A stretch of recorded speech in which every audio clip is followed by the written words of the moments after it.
at the bottom of the quarry is a diamond for my baby. Down at the bottom of my pocket there's a lonely dollar bill. There's a lonely dollar bill. And I've been working hard to make it, and I've been trying not to fake it. Hi, I'm Michael. And I'm Grace. And we're California Travel Videos. And today we are here at a national park, Mammoth Cave National Park. So we're going to go down into the caves. The good news is we secured our tickets yesterday, so we would really encourage you, if you have intentions of coming to these parks, you want to try to get those tickets as early as possible. There is discounts for those of us who are over 62. So on our trip, we chose the Domes and Dripstones tour. A few more housekeeping rules I have to go over. You know it's important because it's laminated. It's going to be dimly lit. There may be uneven places. There may be slick places. Use caution. Watch your step. Use handrails. Also watch your head. If for some reason you forget to watch your head, watch your language. And the first and last words out of your filthy sewers will be, sir. Do you maggots understand that? Sir, yes, sir. If you've ever been at your sink, looking down the drain, if you've ever wondered what it's like to go down the drain, we're basically going to go down the drain. This tour visits the area of Mammoth Caves that has been in use for nearly 100 years, so it can't be all bad, right? It begins in a sinkhole, passes through huge domes, and ends in a dripstone section known as Niagara Falls. This tour ascends and descends hundreds of stairs and several moderately steep inclines, which may be difficult for some visitors, and there are no alternative routes, so once you begin, you're all in. This tour is ideal for people who want to see stalactites and stalagmites. Whoever invented these words should have simply said ceiling for stalactites and ground for stalagmites. C for ceiling, pointing down, and G for ground, pointing up. Stalactites for the ceiling, remember? Dripping down until they hit the ground and are called stalagmites. Got it now? Okay, here are the top tips from the Mammoth Cave National Park website. Get your tour reservations in advance through www.recreation.gov. You gotta hold in your tummy, right? I knew I should have had those extra pancakes. I just sprayed my nail off. With 14 different tours, you're immediately faced with the paradox of choice. You gotta duck your head, but you got nowhere to duck it. Domes and Dripstones tour, that was ours. These range from gentle quarter-mile to 1 1/4 mile tour of hundreds of dripstones. Oh, Lordy. Yeah, I gotta definitely take the backpack up on this one. Whew. Well, that's kind of pretty over there. This is about a 4.5 foot height there, so we're all crouched over. Start early and enjoy nearby hiking, biking, equestrian trails, and much, much more. So check out that park website. With 50 years of history as of 2022, we highly recommend that you spend some time hanging out with the park rangers on a guided program, walks, talks, and their information center, which we loved. The Bransfords, who not only worked on top of the land, but under it. The land they worked is now Mammoth Cave National Park. This is a Mammoth family story, and it's told by Jerry Bransford. Mammoth Cave is the longest cave system in the world. The last tally that I knew about was 406 miles of cave, and the research and the exploration of it continues today. I really find joy and a feeling of accomplishment when I walk in the cave, especially in the places that I know that my ancestors were actually trotting through 180 years ago. So I'm just going to keep marching until the day comes. Folks say when that day comes, I'll know, right? But it ain't today. If you're a water lover, you can go canoeing, kayaking, or fishing at nearby rivers. Grace and I seldom eat from the fat of the land, but we did have a tasty burger at the park restaurant and topped it off with an ice cream for dessert. I'm Tim Pinion. I'm the program leader for Science and Resources Management here at Mammoth Cave National Park. The Green and Nolan rivers are important here at Mammoth Cave National Park. Mammoth Cave is globally renowned as the world's largest cave system, currently mapped at over 420 miles. And the Green River is the driving force behind the creation of those caves.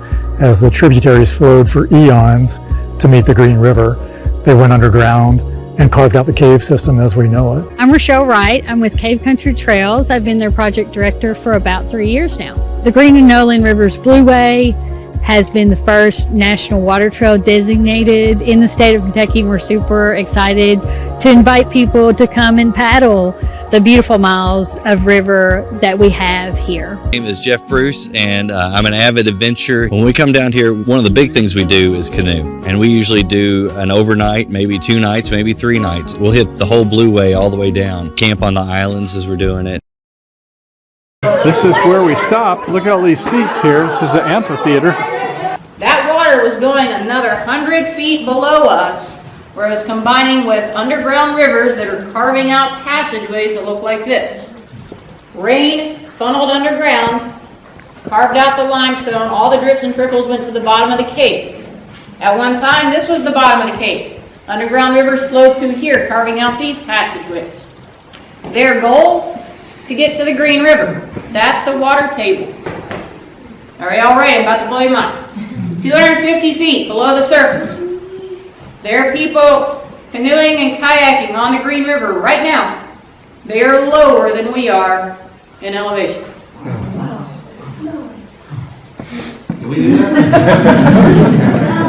Right now, you're just a little bit below, maybe 20, 25 feet below that interstate. About the same level, give or take, depending on where. But the same elevation as the interstate, even though we're 250 feet below the surface.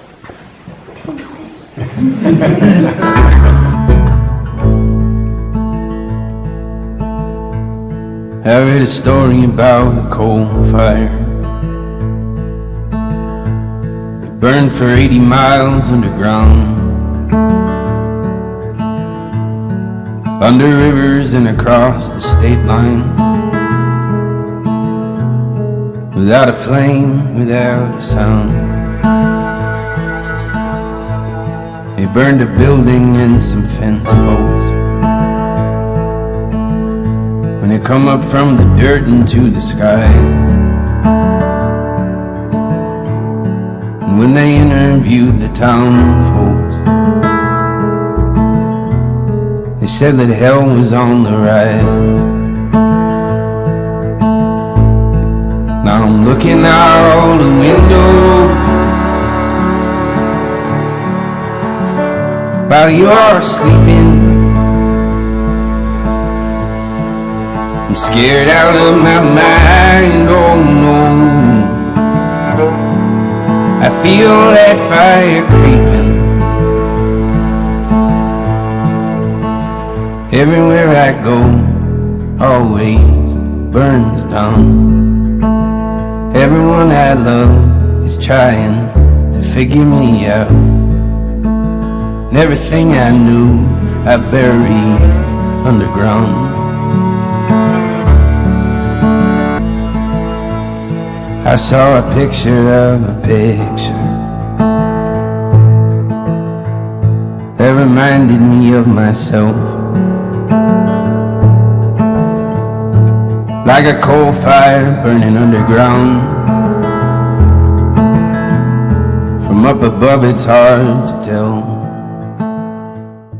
And we're out. Whoa, we made it. And so after going to Mammoth Caves, we were going to take a bike ride, and oops, our next door neighbor has a car, an RV, actually a pickup that they parked next to us, and their dog is a little bit yappy when we get started up here.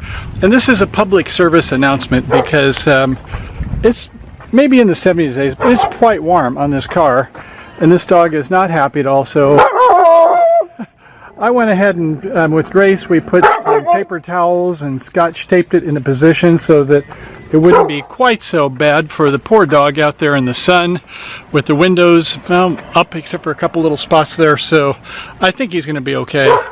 And for Kaliki, you can see we have some Reflectex up there, the fan's on, vinyl over the windows, and it's nice and cool for our young man. And they said it was a gravel trail, and I guess it is gravel, but not too bad. Not like heavy gravel, but I guess better than just pure dirt, maybe. So lovely trees going in here. We definitely are in the fall colors.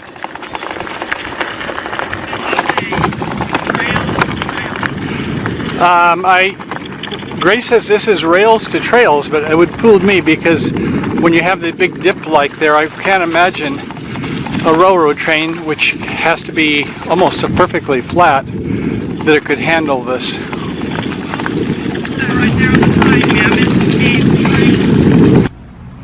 So, my dear, remember when I said it was a rail to trail? What you say now? I said you were right. And you were? The other. Left. I was left. No, that's not the word I'm looking for. Say it. Wrong. As I'm beginning to look at this a little bit more, I would say it's not for a city bike at all. We have our 2.5-inch tires with a fairly good tread on it, so it seems okay, but if you've got a speed racer or city bike with a narrow tire, this is not the one for you. But we're going right adjacent to the main road, and you're used to being out there with city traffic anyway, so if that's your thing, just go on the main road, and I'm sure that the people in the park will try to observe bike etiquette and behavior. I'm gonna walk 100 miles. I'm gonna whistle all the while. If that's what it takes to make me smile,